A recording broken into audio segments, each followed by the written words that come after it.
There are a handful of factors that obviously impact your pay as a travel nurse, and one of the first being unbillable hours. So many nurses are familiar with the term bill rate, where a lot of nurses don't fully understand the bill rate is simply what the hospital is paying for each billable hour that you work. Now, it is not uncommon for a hospital to have what we call an unbillable orientation clause, and this is typically applying to the first contract that you work at that facility.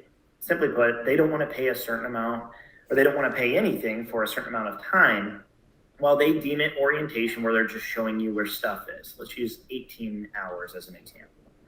If it's a 13-week assignment for 36 hours a week, that's 468 working hours the nurse will have. Now, the nurse will get paid for every hour they work. They have to through the Department of Labor. But if there's 18 unbillable hours, the hospital is only expecting, or the agency is only expecting the hospital to pay for 450 hours. 468 minus 18 is 450. So how the math works to get to what we call our total margin, which is everything, our total revenue, if you will, everything we expect to see from the hospital, or all the payment we're going to get for this contract, it would be $100 an hour bill rate times 450 billable hours, which is $45,000. And the nurse is going to be working 468 hours. So if you do that 45,000 divided by 468 hours, you actually will then get a total margin of $96 and some change.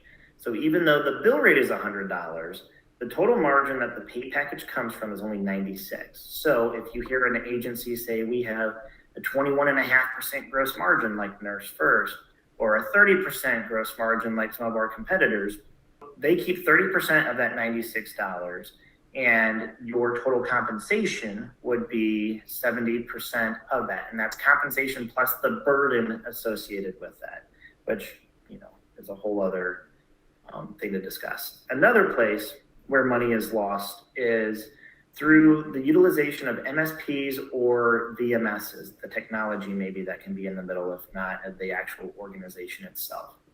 These guys have what we call a vendor fee or a contract fee that states they have some percentage that they make off of each billable hour. So let's call it 5%. It ranges typically from 2 to 6%. And so if it's a $100 bill rate, for every billable hour that the nurse or the hospital is paying for the nurse to work, the agency is only seeing $95 of it because 5% goes to that middleman. So those are a couple ways that money is lost off the top. Now, another experience that I personally had was guaranteed hours and how that can be detrimental. So in our industry, hospitals typically have some sort of guaranteed hours clause, but they also have a call-off policy that typically will state our industry standard is one shift every 2 weeks, the hospital can call the nurse off unbillable to the agency. And what that typically means is, okay, over that 72 hours that you were expected to work over the 2-week period, you didn't work 12 of those, so you only worked 60 hours. Now, what can happen from there varies by agency. Some agencies don't pay the nurse anything when they are not receiving anything. So it's true unbillable hours to the hospital and unpaid hours, both in tax-exempt stipends for duplicated expenses and for wages. Other companies like Nurse First will actually still pay you your cost of living expenses, because we believe cost of living doesn't decrease because census at the hospital is low.